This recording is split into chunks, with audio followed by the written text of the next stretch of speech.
Why was Lance Armstrong so good? All right, why is Tadej Pogacar, etc., so good? People, oh, it's the drugs. At that level, everyone's, on the fucking magic cookies from Tijuana, like Cookie Man. Like, it's just how it is. Like, there's a certain level of hemoglobin the human body can produce naturally. All right, there's a certain ceiling there. Okay. And you got to reach that ceiling, and then if you want to be a big dog in the big pack at the front, winning the big races in running, swimming, cycling, then you need to have some doctor assistance, okay? But here's the thing: if you look back at Lance Armstrong races, he had his competition. He had Ulrich, he had Basso, he had Hamilton, he had all these top tier riders, freaks on the bike, and all pharmaceutically assisted. All right, it's the business. But what Lance had about all those guys was he had that confidence. All right, Lance is the guy who's pulling the driver out and giving a few cracks. All right, he's the sort of dude that's who he is. All right, Lance Armstrong is the guy you want in the dark alleyway when shit's going down. Lance had confidence. The other riders, they had top tier genetics, top tier doping protocols, all that stuff. All right, training programs, low body weight, ripped and vascular, but they didn't have the confidence Lance Armstrong had. Behind me, I'll tell you a little quick story, we've got a CAD 4 Cannondale over here, Caddo Evans style, and this is all Nike Alpha Flies, Nike Vapor Flies, all right, full of the stuff, all right, and I get it from Nike, I get it from various Nike sellers. The Vapor Fly, one of my favorite 5K, 10K marathon shoes, and I sell these on eBay and StockX, and I sell them to a couple of local runners. But runners and cyclists are funny ones. Their confidence in the average runner is very, very low. So I'll advertise these locally for like $200, which is like $110 cheaper than retail. And I'll be like, oh, they fake. And I've got in the description, genuine, can provide receipt from Nike, etc., blah, blah, blah. And still, people are, oh, no, like, I don't know if it's true, I don't know. Their lack of confidence is crazy. So they'll go, pay $310 or whatever for these shoes. And I'm just like, damn. So I find it really, I've got Alpha Flies for like $250, or they're $390 down the street here at a local running store. Like it's just, that's like the level of unconfidence that people have out there. And it's bred into people, don't be confident, all right? And that's how consumerism is sort of based on, is like buying confidence, okay? So it's really I find it very, very interesting. But I know so many runners out there, gun runners, their parents were runners, they've got the genetics, they've been training consistent for the last 15 years, and they've got freaky skills. Same with cyclists as well. But I say, well, why don't you race more? I'm like, I've got to follow it's like, they don't have the confidence. I mean, I wish I had their ability. I don't have their ability. Genetics I don't have, but my parents weren't runners. In school I was like the slow kid, etc. I'm not some top tier teenage freak, but I have confidence, all right? And if these runners had my level of confidence, man, they would be fucking crushing it more than they already are now, all right? They'd be really next level. So confidence is self-belief. It's having a go. It's bending the rules. It's breaking the rules. It's making new rules. All right. It's asking questions. All right, and seeking the truth. All right, versus just following like a little sheep in New Zealand, just following the little sheepdog. You know what I mean? Think about it. You got this sheepdog and that little kelpie thing, little fluffy, barking. You've got one dog versus 100 or 500 or 1,000 sheep. What's the dog going to do against if the sheep go, no, mate, we're going to go this way. Right? But the sheep don't. The sheep follow the barking dog. And the barking dog, those kelpies aren't going to hurt the sheep, all right? They might give a little nip, but they're not going to kill the sheep, because those dogs are very well trained. But the sheep had that sheep mentality. Oh, no, I've got to follow the course, follow this, follow that. It's like, you can run a lot more marathons in a year than 2 or 3 or 1, right? People out there, you can race 5Ks every weekend, and you should.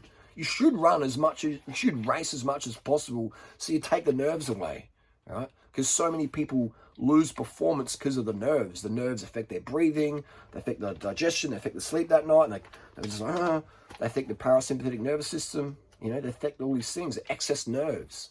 Right? Nerves are great to have in the last half of a race or in the finale, boom, bring it on. But if you look at guys like Pogacar, Lance Armstrong, Van der Poel even, they have this confidence, all right, about they just, especially Pog. I mean, Pog, like, he's a lightweight rider. He's winning classic races. He's up there in Flanders and stuff, and he's winning the Tour de France, and he's crushing time trials, He just doesn't believe what they've told him in the past. He's like, oh, fuck, really? Okay, try me, So Pogacar is like Lance Armstrong, right? He has that Lance Armstrong mentality. Obviously, he's not as old as Lance, so he'll get even more confident as he gets older, but he just has this, this ability there, that mental ability, right? Aside from physiology, aside from blood profiles, aside from all this other stuff, he just has that confidence, right? Same with Kipchoge, right? Just that, he's just like, he's the sort of dude that would, you could see him holding an AR-15 or something in combat, all right? He's just, he's got that warrior mindset, okay? But at the end of the day, all these top athletes, the top of the top, they mostly have a mental edge. Everyone's on the good shit, all right? Everyone's on the good shit. And there's people out there who buy these shoes or Alpha Flies think, oh, do you think such and such? But they do testing it, don't they? They do testing. They test for EPO. It's got a half-life of 8 hours. If you use EPO at 10 p.m., it's out of your system. If you use it's just a little bit IU, intravenous, all right? It's out of your system by morning, all right? They can't test from 10 p.m. to 8 a.m., okay? So you got that big window of like, hey, let's party. It's basically like basically like if you're a 16-year-old and your parents are like, you've got to be home, all right? You've got to be home at 10 o'clock. Say, okay, no worries. I'm going to check your bed at 10 o'clock. And if you're not home, you're in big trouble, little Missy, little Johnny. So what you do is you're home at 10 o'clock, all right? So your parents open the door, oh, he's sleeping. He's a good kid. He's a great kid. 10:01, you're out the fucking window. And you're back at 8 a.m. in the morning, all right? 8 a.m. Oh, isn't he a great kid? He didn't sneak out last night. My son doesn't sneak out. I know, because I check at 10 p.m. and I check at 8 a.m. What the fuck are they doing between those hours? But that's just the reality out there. People are very naive and blasé, and they'll trash Lance, they'll trash Pog, they'll trash whoever. And you see on Instagram who they're following. It's like those people are also on the good shit, all right? It's just business, okay? Do you think Cannondale would have been as famous without Cipollini and Cadell, all right? And Casagrande and all those crew back in the day? And you think those guys would have won these big races if they were full natty bra? I mean, come on, guys and girls, you know what I mean? It's like, but this bike, this CAD 4, was like the frame in 1999. And now, who would ride this? Guys like me would ride it because we're confident enough to ride what the fuck we want to ride versus Instagram decides what I ride. We're riding disc brakes. Okay, we're riding disc brakes. We're riding no gloves, so we skip our hand. Oh, we're riding no gloves. We zip our jersey all the way up. Okay, that's what we do. We wear dark clothing so drivers can't see us as easy. Okay, that's what we do because GCN said it, Instagram said it. Come on, man, have some fucking confidence. Do what's logical. Do what's rational. Do what enhances your performance, whether you're natty or not, okay? Always chase performance, okay? Whether you're natty or not, okay? Always chase performance. When you're chasing performance, you're going to have better health, okay? Having more visible clothing as a cyclist, that's going to help your performance because you're going to have less heat from the sunshine, etc. And it'll increase your performance because you'll be safer out there. There's less chance a deer runs into you or a car driver on Xanax runs into you because they can see you a bit easier. Or if they're not paying attention, they can't see no matter. Come on. You really believe that? All right? You really believe that wearing neon clothing doesn't enhance your safety? Come on, man. If you believe that neon clothing doesn't help your safety, you probably believe Cookie Man is doing doper watts per kilo on freaking cookies and baguettes, okay? You're probably a little bit naive. You lack the confidence. We lack the confidence to really believe the truth, all right? And people say, oh, you're so arrogant, you're a douchebag. I can't understand why you think that. But people out there in society, the system drums us down to be unconfident people. So we buy more shit. We consume more stuff. Right? Even they're told, don't use this shoe more than 300 Ks. Get a new one. Chuck it to the landfill, get a new one. No, you can use this. I'd say you could use a shoe for up to 1,000 K. You can use this shoe. It's got a carbon plate in there. When does that expire? In 2,000 years? Okay. Use this shoe until it's there's just boom, the stones are poking through your tootsies. So we just have this system out there to breed up unconfident people. We put them on this bad nutrition so they feel shit. We give them drugs like caffeine and theobromine, which give them a buzz and some energy, and the next day there's more anxiety, and that lowers their confidence, so then they want to consume more because they don't feel good, so they want to get stuff, and when you buy stuff, you feel better, you get dopamine hit, all right, and then they get told the bad nutrition tips about blah, blah, blah, and, and it's like, guys, if you're not on steroids, blah, blah, blah, girls, if you don't look like you're 15, blah, blah, blah, it's just, all this whole makeup industry, this whole bullshit about making people less confident, And it really sucks. That's what all my job is here, to open doors to people mentally and say, come on, man, you can do better than that. Come on, step up. Have more confidence, have more self-belief. Where does this lack of confidence come from? Whose belief are you really holding on to? Some marketing belief? Once you hit 301Ks, shoes got to go in the bin? Well, is that reality though? Is when you wear this shoe past 300Ks, I'm like, actually, this shoe's going to keep going forever. The sole cracks here, I'll glue it back up, all right? And I sell these shoes, but I'm going to be honest with you, Like, I've had people come to me and like, I need some new shoes, and I'm like, no, you don't.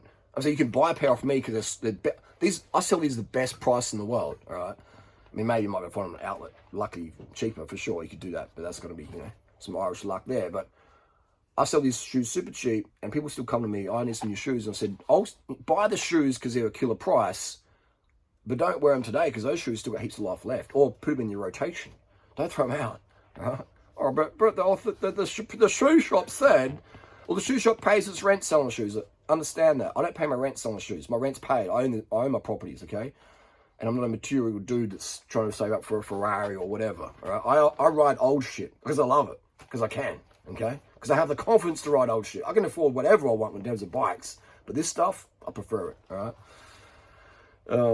The road disc crap, too heavy for me, too heavy. I don't ride heavy bikes. I ride performance bikes, okay? I ride the best bikes ever made because for me, they feel the best. I don't ride Instagram shit, all right? I ride the best shit. But again, people are scared to ride stuff like this. Oh, you can't afford a $20,000 S-Works. Well, I've had two of those and they're junk, okay? They're absolute junk compared to my tarmac rim job. But again, it's just... and that's what we do as well. We knock each other down, don't we? We're like, oh, blah, blah, blah. And it's good if you're knocking someone down, their belief system, if that belief system is, non-performance based. But if you're knocking someone down who's performance-minded, you're the idiot, okay? You're the moron. If you're making up stories about someone that aren't true, then you're the moron. Simple as that. If you're making up things that this shoe... Who says this shoe has to be replaced at 300Ks? Who says that? Why? Okay? Follow the money. Simple as that. Follow the money. And we all got to make a buck, but use some logic as well. I sell these shoes at the best prices ever, and I'll tell you, they're going to last way longer than 300Ks. Oh, but you might risk injury. But no, you won't. Look at all the barefoot runners out there. This dude's running marathons barefoot with not even a sock, okay? So if you think we're your alpha flies, okay, past 300K is going to be an injury, that's nonsense. You got people out there running barefoot, which I don't recommend running a marathon barefoot. I mean, I admire the foot strength, but you ain't going to be going that fast compared to if you're wearing a pair of these bad boys. So anyway, that's the deal. Confidence. Why was Lance so much better? He just had that confidence, He had that chip on his shoulder, and he just cranked it. All right, he just cranked it. And but Lance Armstrong treated people bad. Yeah, he might have been. He was a young dude, abandoned by his dad. Single mom. He had chip on his shoulder. He had a lot to prove. All right, you think someone who's willing to die for a bike race by cranking the hemoglobin up to certain levels or taking risks in the corners and the downhills is going to be not a bit snappy when some reporter tries to take him down? Of course, he's a fighter. Lance Armstrong's a fighter. He's not going to just roll over. Yes, David Walsh. I'll gate my cheeks. You do what you want. Lance is like, fuck you. Let's bring it on. Put the gloves on. Let's go. Right, so that's just how he is, man. It's just like a guard dog. All right. It's like if you got a guard dog. Lance Armstrong's like a guard dog. He's snarly and snappy. And so he goes and bites someone trying to steal a car. Duh. Someone tries to take Lance down. He's not going to just be a pussyfoot about it. So Anyway, that's the deal. Lance Armstrong made cycling what it is today. You know, Lance Armstrong was the tide that rose the boats right up, man. All right. He was the tide that brought abundance to many. More people made money from Lance Armstrong, off of Lance Armstrong, than he made for himself. Lance Armstrong generated billions, I'd say billions of dollars. Tourism to France, bike stuff, like, you know, the cancer industry, all that stuff. He would have generated billions of dollars, man. Those little yellow freaking plastic things, probably floating in the Pacific Ocean right now. Like, he generated billions of dollars. Billions, all right? If not, it would have to be billions. It would have to be billions, wouldn't it?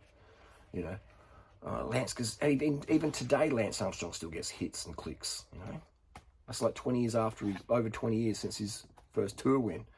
It's crazy. Anyway, that's the deal. Confidence. Ask yourself why do I believe this certain thing about myself or this certain product? Whose idea is that? Is it logical? Is it rational? If not, over the shoulder.